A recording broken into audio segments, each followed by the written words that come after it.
Hello, this is Welsh ASMR 82. Hey, how you doing? So in this ASMR football video, meant to help you chill out, relax, fall asleep, then I'm going to read out the results from the Premier League for the last 2 match days, because there was a weekend that we haven't had a video on, and there was a midweek round of matches as well. So let's do that.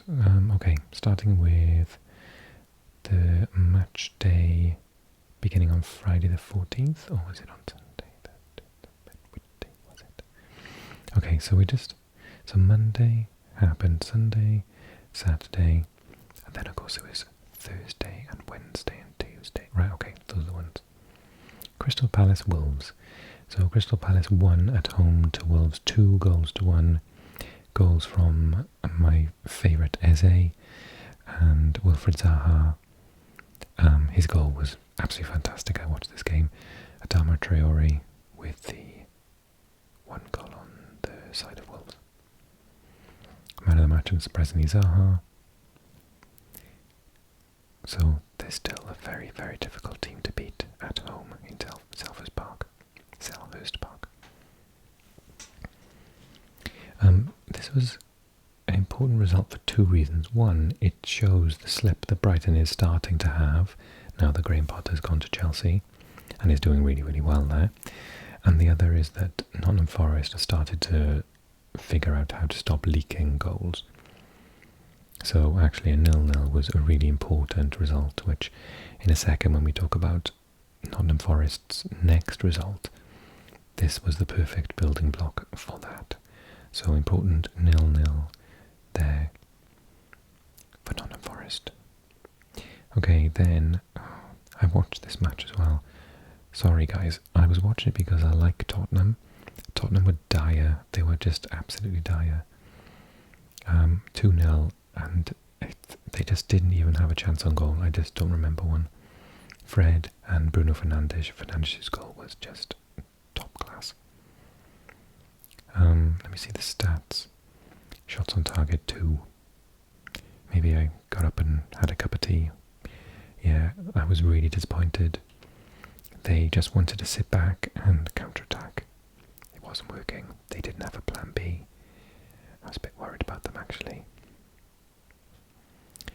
Newcastle's current season's going from better to even better. Migi scores again. Miguel Miron, and they won 1-0 against Everton.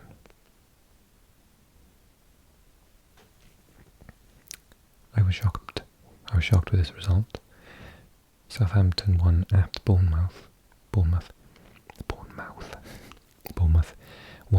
Che Adams with the goal. Bournemouth will be really disappointed with that result. Southampton will be overjoyed. They've started to pick up points again. Really good for them.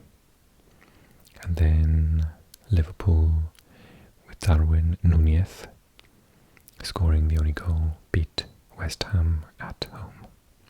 If I'm right, Núñez clocked up the fastest Premier League player ever. Something like, it was 20 something miles an hour, 26 maybe. And then when it was on Twitter, I saw it, and someone put a comment underneath saying, when did this start? Was Gareth Bale playing at the time? Because I do remember watching a Gareth Bale match in Spain, and he hit 28, 29 miles an hour. So, but yeah, I don't think anyone thought that Núñez was going to be a really speedy player, but he keeps getting better. So the decision to buy him at that price seems to have worked out so far. And then 0-0 between Brentford and Chelsea. Brentford needed that really just to get a bit of confidence in their home form again. And yeah, it's good for Chelsea to keep picking up the results. It says that Kepa was man of the match. What the stats say? No, Chelsea had most of the possession and the same amount of shots. Okay. So then, Thursday the 20th of October. Leeds lost to Leicester 2-0. goals from Harvey Barnes and an own goal from Robin Koch. Leeds are in trouble. Danny Ward, the Welshman, man of the match.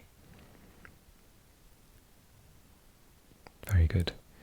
And then Fulham. Yeah, I saw this match, and this was the one that Steven Gerrard was sacked afterwards for. Did they look that bad? They didn't really have much of a clue what they were doing. But there was a red card by Douglas Luiz. So they were 1-0 down, Harrison Reed scored. It was a cracking goal from distance. And then Mitrovic scored a penalty and Tyrone Mings got an own goal. Once the red card happened, it was... To be honest, I thought they could probably just keep it to 1-0 otherwise. Okay, and then Saturday. So the big game on Saturday was between Chelsea and Man U. Man U got a last gasp equaliser by Casemiro in the 94th minute, cancelling out Jorginho's 87th minute penalty. Don't really know who that helps more. They're both trying to get into the top four, aren't they? Man City 3-1 against Brighton. Erling Haaland scored 2, 1 penalty, and Kevin De Bruyne, however you want to say. And then Trossard, I think Leonardo Trossard is being earmarked for a January move to a bigger club. He's having a cracking season.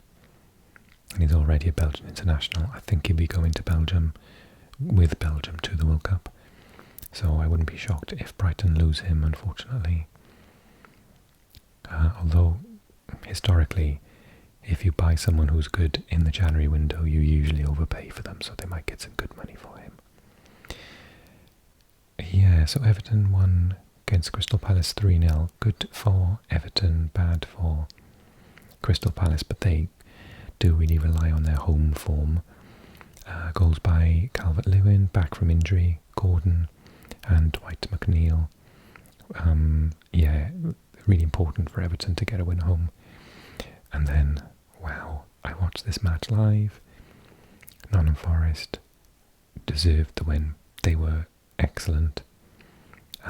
Liverpool just couldn't break through. There were 1 or 2 shots that the goalkeeper had. Fantastic saves. He was the man of the match. But yeah, a Awoniyi's goal, good enough to win, and it was the right result on the day.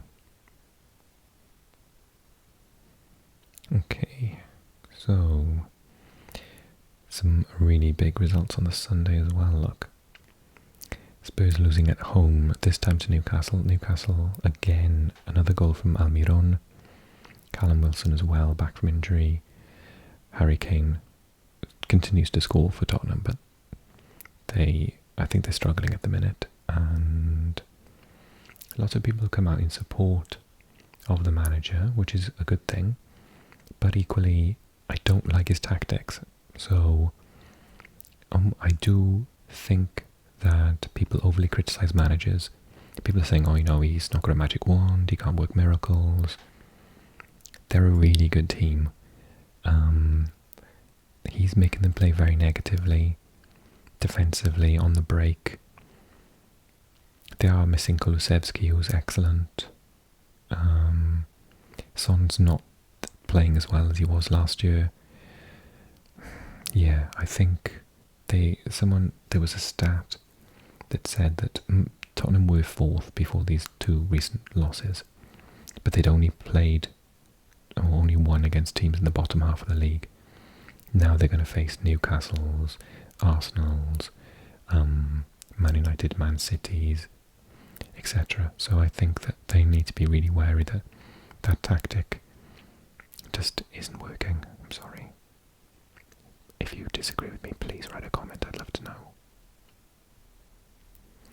Okay, I think this is another big result. Southampton, if you remember, is saying I was shocked they won their previous game against Bournemouth away, and then now they draw with league leaders Arsenal. Granit Xhaka with a goal, cancelled out by Stuart Armstrong. I think those 2 results have saved the manager's job for another month. They really, really needed them. So that's 4 points in 2 games that I wouldn't have expected them to get a point from. So that's done them a great service right now. Okay, another win from Fulham, another loss from Leeds. Leeds board say they're not looking to replace the manager at the moment, but the fact that they're actually having to put a statement out means that people are suggesting it should be happening. Mitrovic scores again, Dirk-Reed, and Willian gets his first goal, I think, since coming back to English football. Rodrigo and Somerville with the consolations for the home team.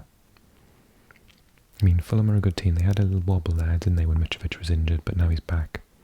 They are playing well again. So we saw earlier on that bottom of the table, Nottingham Forest got a massive result by beating Liverpool. Leicester show up as well, 4-0 winners away from home. I'm really glad they stuck with their manager. I think he's fantastic.